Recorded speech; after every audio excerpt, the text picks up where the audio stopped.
fiction, science fiction, horror, fantasy, crime, LGBT, thriller. You have now entered the House of Mystery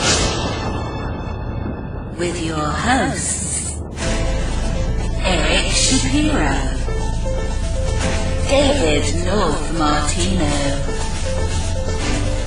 John Copenhaver, and Al Warren. Heard on KC 106.5 FM Los Angeles, 102.3 FM Riverside, and 105.0 AM Palm Springs.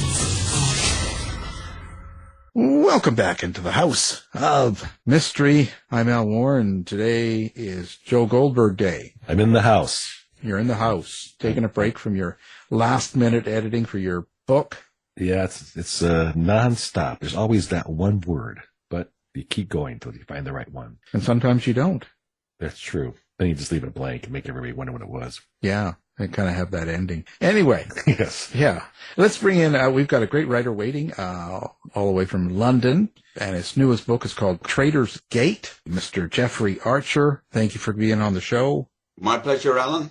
So, Jeffrey, now you are a big-time writer. We interview writers all the time, but you have sales of over 275 million copies in 97 countries, it says. Where did it begin? A long time ago in New York, when I wrote a book called Kane&Abel, which has now been read by 100 million people. Count me in. Twice. At least. I'm very touched. At least twice. I'm very touched. Yeah, that changed my whole life. And after that, I'm 83 now, and I've been writing for over 40 years.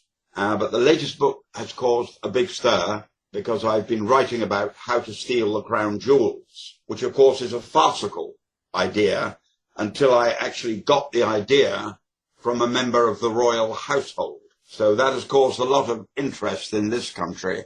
And I was shocked to learn yesterday, because I can't complain about the figures, but my sales are up 30% in 3 days. That's because great. of the idea of the crown jewels and that it's so realistic? Well, I sat next to someone. I was on a yacht going around, a cruiser going around the country.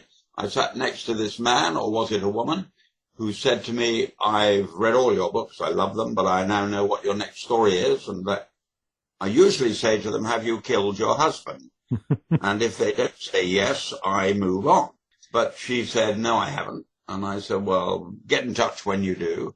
And she said, but I can tell you how to steal the crown jewels. I pointed out the crown jewels haven't been stolen since 1671 by a Colonel Blood, and he never even got out of the Tower of London. To which she replied, I can tell you how to do it. And then revealed she was a member of the royal household, and in 3 minutes told me how to steal the crown jewels. So instead of writing a book, why didn't you steal the crown jewels? They're unsellable, to be honest, Alan. No one could sell the crown jewels. All the stones, the Cullinan II diamond, probably worth 300 million. The King Henry sapphire, probably worth 100 million. The ruby, probably worth another 100 million. You could never sell them. There'd be no one who would buy them.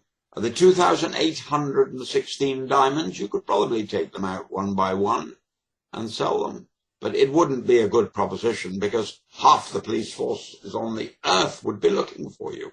So have you heard from officials about this book, wondering what you actually put into it? Well, the research was, of course, very demanding. Once this person had told me how it could be done, I didn't sleep that night. And by the time we got back to Southampton, I'd written a 30-page outline. But I realized the research had to be perfect so that anybody reading it wouldn't be able to say, well, that's just not possible. Because the key to the whole book is 6 minutes and 20 seconds. And you have to get that 6 minutes and 20 seconds right. So is that how you get your stories? Somebody tells you, you observe people and you say, I think that's a good idea for a book. But Sometimes, certainly with short stories, I get a lot of short stories from people telling me about a most interesting incident in their lives. And you often realize that it's good for 30 pages. It's not good for 350, 400 pages. It's very rare you get an idea as like this one, which it would have normally not even bothered to listen to because of the suggestion of stealing the crown jewels. But once they said they were a member of the royal household, I took a great interest, and they were able to tell me so simply how to do it that I realized, as I said, Alan, I realized it would take a lot of hard work, a lot of research to make it real. And on top of that, at the end of the first draft, and I normally do 14 drafts of every book, at the end of the first draft, I realized I needed a false crown that was every bit as good to look at as the real crown. So I went to Hatton Garden, to a basement in Hatton Garden, one of our great craftsmen, and he took 500 hours and 17 months to produce a copy that would have fooled everybody except Her Majesty the Queen. You know, when you take a character like this is William Warwick, how do you develop that character and how much of you goes into that person? It's a very fair question, because I think people do write about themselves and people they know about. That makes sense, because then it has a credibility. In the case of William Warwick, he's based on a man called Chief Superintendent John Sutherland, who had to retire from the Metropolitan Police because he had a breakdown, a very sad breakdown in what was described as one murder too many. He was head of the murder squad, and it got on top of him and he had a breakdown. He's been my researcher for the past 7 years. So when I've finished a book, I hand it to him and make sure there's nothing in it that a professional policeman, a top-class detective would say, that's just not possible. And often I get things wrong and he simply corrects them. Or indeed, if I can't do it that way, he shows me another way of doing it. What do you consider your relationship with that character, with William Warwick, and any of the others too? Like, do you continue a relationship even after your series or your book is done? You're bound to. In a way, they live with you. William Warwick. The idea of it is that he starts, as indeed in the first book, Nothing Ventured, he starts as a constable on the beat, and I'm going to work him right the way through to Commissioner of the Metropolitan Police. Each book is individual and can be read on its own, but in each book, he's a different rank and it's a different subject. So it might be drugs, it might be murder, it might be kidnapping in the case of the Princess Diana book, and in the case of this one, he's now a chief superintendent, and it's the stealing of the crown jewels. And there's 2 to go. He will become a commander, and then he will become Commissioner of the Metropolitan Police. That is assuming, Alan, that I live to the age of 86, because that's how long I will have to live to make him reach the rank of Commissioner of the Metropolitan Police. You could always give it to him early. just push it in. Well, when you but you must live through your character as you're writing the story. You're going through it in your mind, and you have a relationship sort of, and you're kind of going through it. Does the process of writing a book like this and all of the steps involved actually change you as a person too? I hope not. Indeed, you're right in saying that the characters become part of your life and you live with them.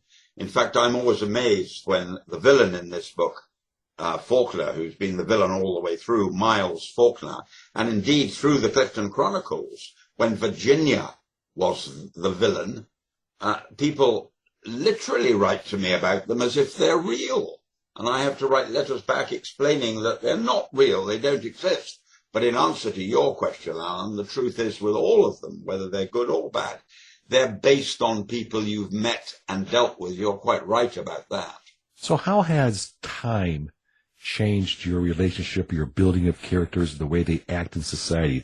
You've been writing for a while. You have a lot of different characters throughout time, the decades. Has the change of time, of society, changed the way you write? Oh, yes. What happens during a period that might, a series of books that might go over, say, 30 years, history, of course, changes in its own right. And because I had the privilege as a politician of working for 11 years with Margaret Thatcher and 7 years with John Major, they creep into the book when the time is right and appropriate. So one is attempting all the way through to make it feel as if it's happening at that time and make it feel authentic. But you're quite right. That's not an easy thing to do, and you have to keep up with it. What do you think makes a character stay with people? Like, like a Sherlock Holmes or something, or even some of your characters. What makes people hold on to them and follow them for lives and even generations and generations? There's some particular? I'd love to be able to answer that question, because Kane&Abel's on its 132nd reprint, and everyone says it's the two characters. They either see themselves as Kane or see themselves as Abel and have to know what will happen to them. And as you rightly use the word character, they did on what's called a cloud on me, Alan. And the cloud is meant to tell you why people read your books. They don't put the name on the cover. They don't put a title. They just give a book and they ask 1,000 people. And the word, they asked me, what do you think will come up? And I said, storytelling will be number one. No, character. So obviously that's what people really like in books, is to be attached to, feel they know the person you're writing about. Well, you said the key word, so I'm going to ask you to define it. What is storytelling to you? That's a very good question, because as you well know with all your experience, it's impossible to answer. If I knew, I'd tell you. I get asked it every day in the street, on the radio and television, wherever I am. Tell me the secret, Jeffrey, as if I've got some secret that I could pop down to a store and say, please give me some pills for storytelling. Storytelling is a gift. I had a lady visit me the other day called Rosie Chan, who's one of the world's great concert pianists and very accomplished. And she came to me and said, my real ambition is to write a best-selling novel. And I said, or a best-selling book. And I said, yes, and my real ambition is to play the piano at the New York Metropolitan. But it ain't going to happen. People think that it is a gift in the end, Alan. And that's the lucky bit. Yeah, it's pretty basic. How long does it take you to put together one of these? So from the time you're sitting and listening to someone tell you about how to steal the crown jewels, to go through all the research and to actually get it to the publisher, how long does that take for you? About 1,000 hours, about a year. I do 14 drafts, every one handwritten. I rise in the morning at 5:30. I do 2 hours from 6 to 8. I take a 2-hour break. I do 2 hours from 10 till 12. I take a 2-hour break. I do 2 hours from 2 to 4. I take a 2-hour break. I do a final session in the evening from 6 to 8, which is often just reading what I've done that day. I'm in bed by 9:30, up at 5:30 the next day. First draft, 30 to 40 days, probably 40 days, about 300 hours. And the final draft, when I hand it in, will be the 14th or 15th, and around about 1,000 hours. You're a machine. I'm certainly well disciplined, but you couldn't work for 11 years with Margaret Thatcher and survive if you weren't well disciplined. Yeah, I could imagine. What makes a good book to you? What is a good story? What keeps you yourself? What keeps Jeffrey reading a book? If you can get that amazing combination of being a great writer and a great storyteller, that combination is very, very rare. And when it happens, you know it because it hits you in the face and you have to get back to the book as quickly as possible. I was very touched when Traitors Gate came out in the morning. I was looking at the reviews the next day, and 3 people, it doesn't sound a lot, but 3 people had taken the trouble to write saying that they picked it up at a bookshop, they began it that evening and finished it at 4 in the morning. You can't ask for more than that, Alan. Let me go back to storytelling. It's a gift. Can someone work really hard and get good at it, or is it really just a DNA-born gift? They can become better craftsmen. The writing ability, if you're a good writer, you're probably well-educated and well-read, and you can become a better craftsman. I've seen people become a better craftsman, but here I am on my 27th book, And there are still people who write to me saying my first book, not a penny more, not a penny less. I will never equal that in my life. And let's face it, Kane&Abel was my third book, 24 books again. So I think the answer to your question is that I may be a better craftsman, but the storytelling was there from the beginning. So, do you enjoy writing the villains or the bad characters, the evil people? Oh, I love them. Yeah. Oh, they're great fun. Yeah, I luckily still enjoy writing too, because at 83, I haven't had to do a day's work since Kane&Abel. It still sells 250,000 copies every year. So I don't have to write. I don't have to work. But I love it. I enjoy it. I can't wait to get up and do the next chapter. Is there anything you don't like about writing? No, I can't think. I mean, it is when you sit down for the first hour of the first day, mind you, I will have thought the whole story through by then. I'd have an idea where I'm going. I am aware that 1,000 hours is a long time, and I am aware, painfully aware, that if 275 million people have read my books, I can't deliver something that I'm not 100% satisfied with, because the reader will know straight away. They're not stupid readers, especially devoted fans. They buy it on the first day, they read it immediately, and they know if you haven't put the work in. Besides great storytelling, and is there anything else in your book? Are there thematics that you try to put in your book so that people could say, aha, this is making me think about something else?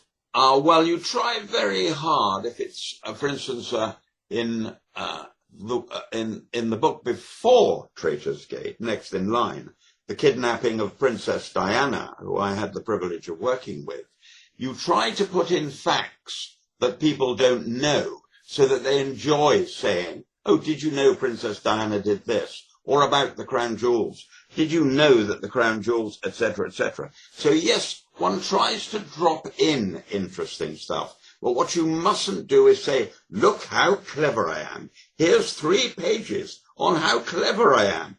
It's much better to stick in a sentence, maybe 2, and slip it in and come back out without the reader noticing, and then later saying, I had no idea that Her Majesty the Queen wore the crown the night before she makes the Queen's speech in order that she can get used to the weight of it. You find out something like that, which is a fascinating fact for people. And they love to know that sort of inside story. And of course, it's a great privilege to be a member of the House of Lords, to have worked in politics for the past 40 years, but also to be writing novels. So I'm very privileged. So the answer to your question, Alan, is yes, I will try and slip things in that amuse, entertain, and inform, but you mustn't make it look as if you're trying to prove how clever you are. That's good advice. So how do you make it sound real? Like, how do you make it feel like this can all happen when it's something like you were saying, when someone said something to you about stealing the crown jewels, you're like, yeah, that's ridiculous, until you talk to them. So how do you make a person in the public understand the truth about it? I think your facts have to be 100% accurate. There mustn't be something someone can say, but Geoffrey, if you pass the Tower of London, there isn't a church on the right-hand side, and there isn't a churchyard in which you could park, and there isn't a traffic light 152 yards away that it stays on red for 90 seconds. If you get any of that sort of thing wrong, Alan, the person reading the book doesn't believe you. If they then, for the fun of it, go along and say, oh my God, there is a church, and there is a tiny yard in which you could park 3 cars. And yes, the red light is 152 yards away. And yes, it does stay on red for 90 seconds. That's when they say, I'll wear the rest. So setting plays a key role. I mean, you have rich settings in your books. So I'm assuming settings play a key role as almost a character in your books.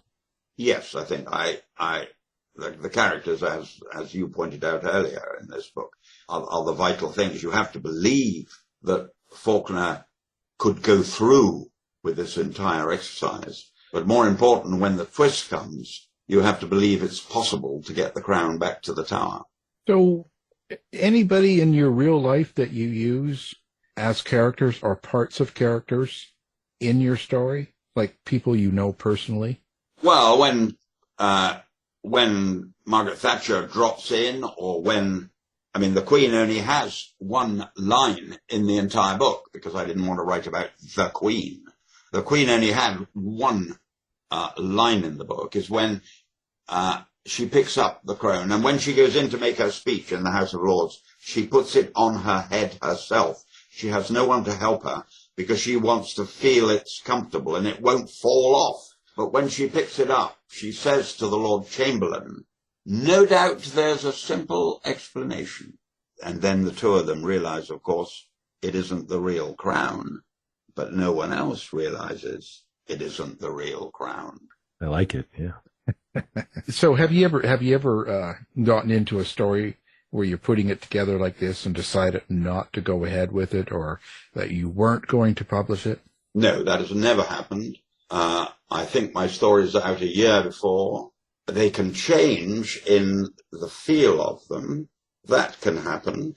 And what always happens in the writing is, after you've done, say, 2 or 3 chapters, it sometimes goes in a direction you hadn't planned and hadn't thought about, because the villain or the hero does something and you have to follow them along that line, because you know the reader wants to follow them along that line. What do you think of the book market today? You've been around it for a long time. A lot of people are trying to get into it. There's independent publishing, all these other things. What is it today to you? Well, it's changed so much.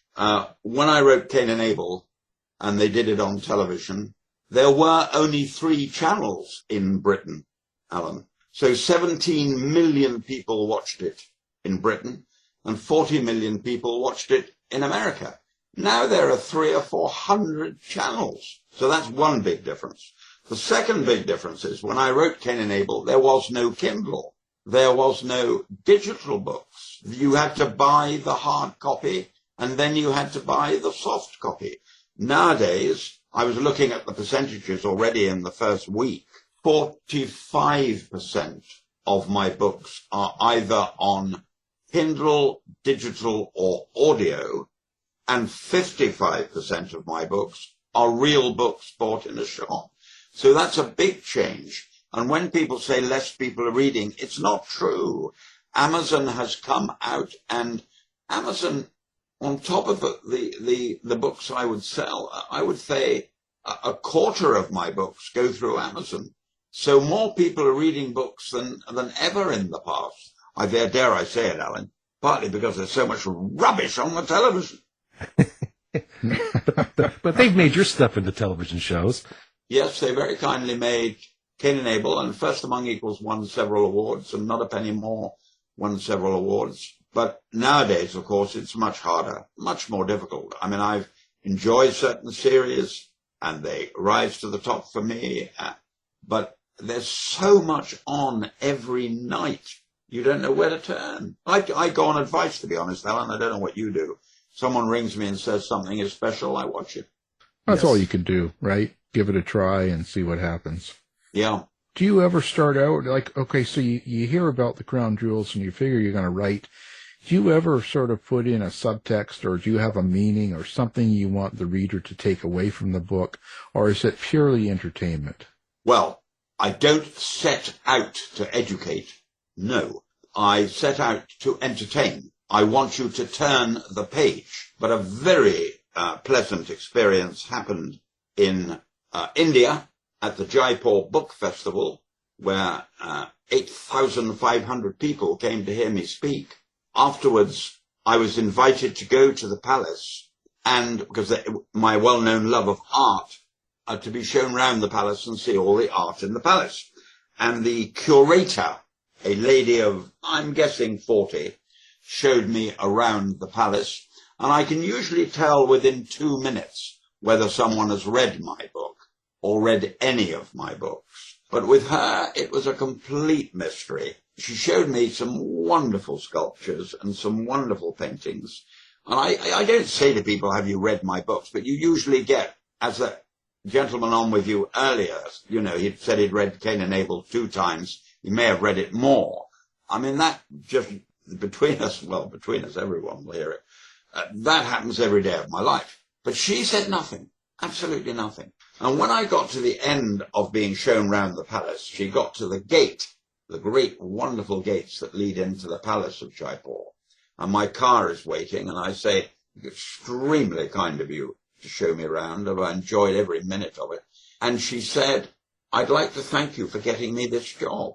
And I said, I beg your pardon. She said, I read The Prodigal Daughter, the story of Cain's daughter-in-law, Abel's daughter, Florentina, becoming the president of the United States, the first woman ever to become president of the United States. She said, I read that book, and I believed I could do anything. And it gave me the confidence to apply to be curator of this great palace and museum in Jaipur, and I'd like to say thank you. So the answer to your question is, Alan, if I do that, I don't set out to do it. I set out to entertain you. Do you write differently now for the modern audience and with all of the changes in society? Or do you even think about what the people are like that are buying books nowadays? That's a very good question, because the truth is, no, I don't. The latest book, Traitors Gate, is set in 2002. The next book I intend to write will be set in about 2010, and the one after that will be set in 1920. So, no, I don't give a damn. When I say I don't give a damn, what I mean is, I write what I want to write. I can't write ghost stories because that isn't what I do. I can't write sex stories because that isn't what I do. I can't write violent stories because that isn't what I do. I tell simple stories with a beginning, a middle, and end, and pray the reader will enjoy it. The shock has been, it's now 42 years, and they're still buying them. So the answer to your question, no, I will write what I want to write and pray the public want to read it. Let me make one comment, is that you've turned me on to Stefan Zweig, which is my next book to pick up. And Did I? Yes. I've read enough of your interviews and things to say, this is something I got to pick up. And I actually listened to the Audible clip, just as a sample. So it's coming up next. So I like learning new writers. So what turned him on for you? Stefan Zweig's arguably the greatest writer in my lifetime, or in the last 100 years, arguably. He, as you know, Austrian, Jewish, escaped from Austria when Hitler came into power, went to New York, wrote two novels, two of the most brilliant novels ever written, and some of the best non-fiction. I just think he's a genius. When I grow up, Alan, I want to be Stefan Zweig. Oh, you got a ways to go. After you're done with this series, yeah. Yeah. You've got a ways to go. You're still young. When you're writing a series, how is it you keep it fresh or keep it going? Like, what is there something to that you do in particular? Every story has to be an individual story. It mustn't be a series. And indeed, the William Warwicks are all. It doesn't matter which one you pick up. You can come in at any time. You might want to go back to the beginning, but you can come in at any time. And the secret to the fresh side is you have to have a different story.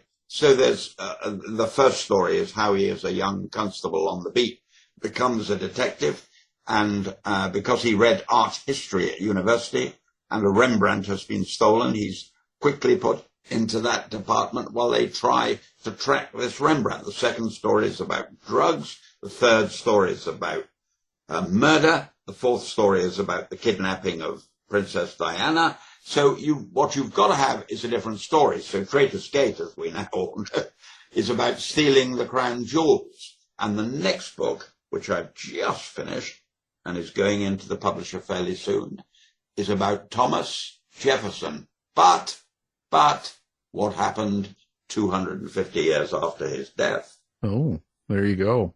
Deep secrets being revealed. Can't tell you much. Except that the wicked Miles Faulkner discovers a document he wrote, which would be worth $100 million. And no, I'm not going to tell you anymore. Yeah, stop. Yeah. Don't, you could tell us, but you'd have to kill us. So No.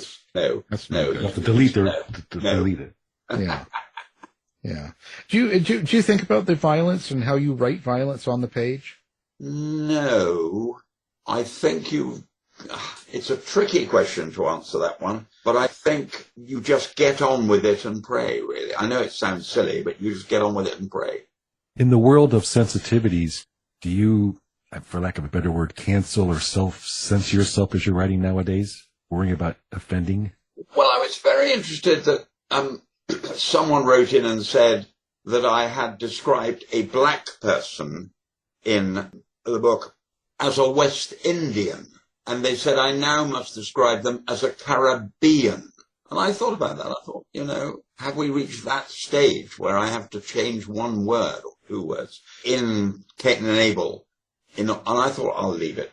Thank you very much. I wrote that when I was 35 years old. I wrote it over 40 years ago. It's still selling $250,000 a year, and you're the first person ever to mention this. I think I'll let it go. Do you ever think about, does the book bannings and the alterations of books and stuff like that sort of, does that get on your nerves? Yes, because you do read about it all the time. You keep reading in this modern world that certain authors have been made to change what they've said 40, 50 years ago. I think that's a bit silly between you and me, Alan. I think you should read a book in the context of its time. Oh, I agree totally. I think it's ridiculous. It is what it is. People do what they do. But I just lately, because I know the publishers are redoing Agatha Christie, some of her novels, and some of it's being changed. Well, the titles, not least the titles. It is commonly known, one of her greatest books.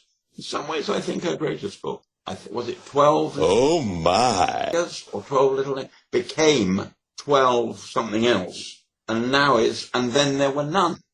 They've changed the title 3 times in the last 30 years. And actually, in the case of that one, I accepted it without question.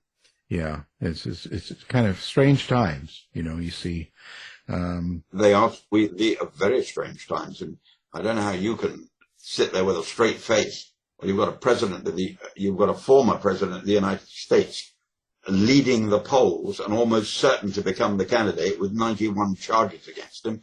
And you've got a, dare I say it, a president who's 3 years younger than me. To be able to put two sentences together.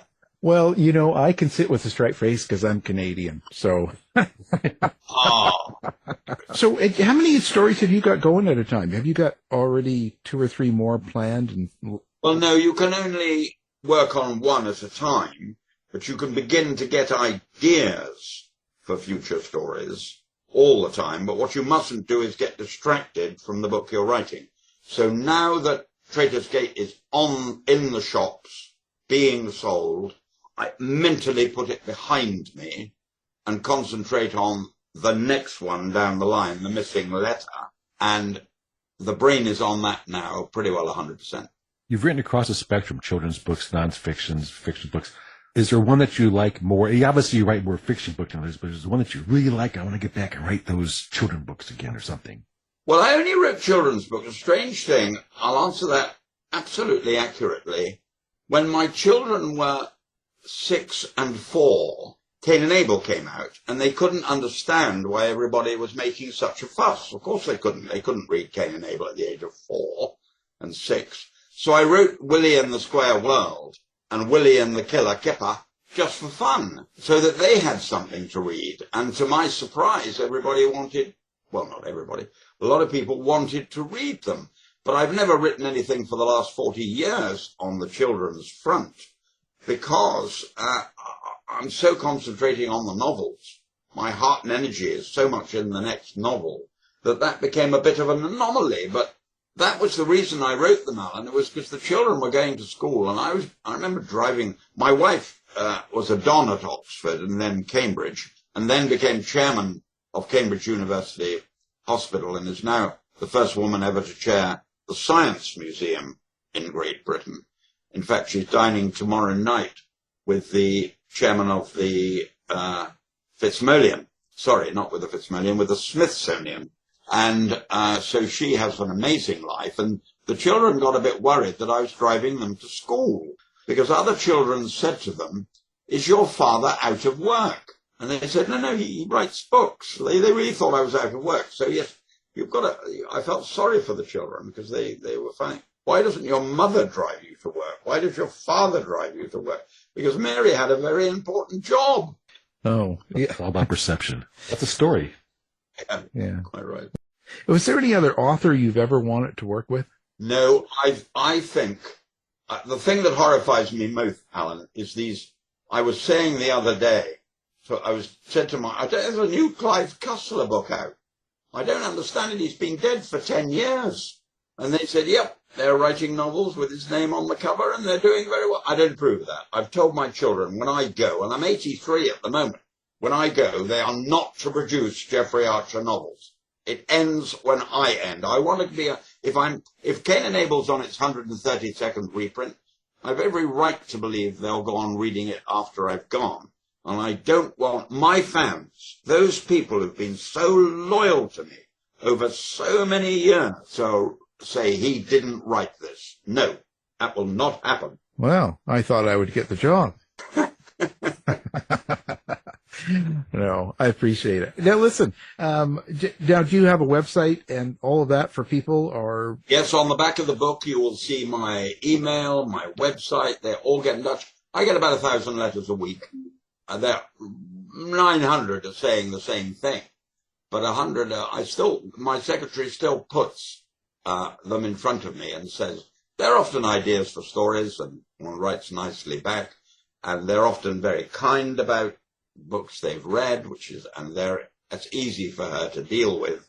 But yes, you can get anyone who buys any of my books will see every way of getting in touch with me. And I love corresponding with people because they often tell you things you've missed or things you should think about. It's a very stupid author who thinks he still can't learn. Oh, yeah, always. Well, we'll make sure all of that's up on our website, and we'll have it so people can find you easily, even though I'm sure they can. Your newest book, Traitors Gate, is out now. And again, we want to thank you for being on the show, Mr. Jeffrey Archer. Very kind of you to have me on the show again, Alan. Because I know how you love your books, and I know what a big reader you are, and how you've been doing this for many years, and I'm delighted to have come on your show. You've been listening to the House of Mystery radio show. To find out more about our guests, hosts, or shows, go to www.houseofmystery.com. Show's over for now. Was it as good for you as it was for me? Yeah. Good night.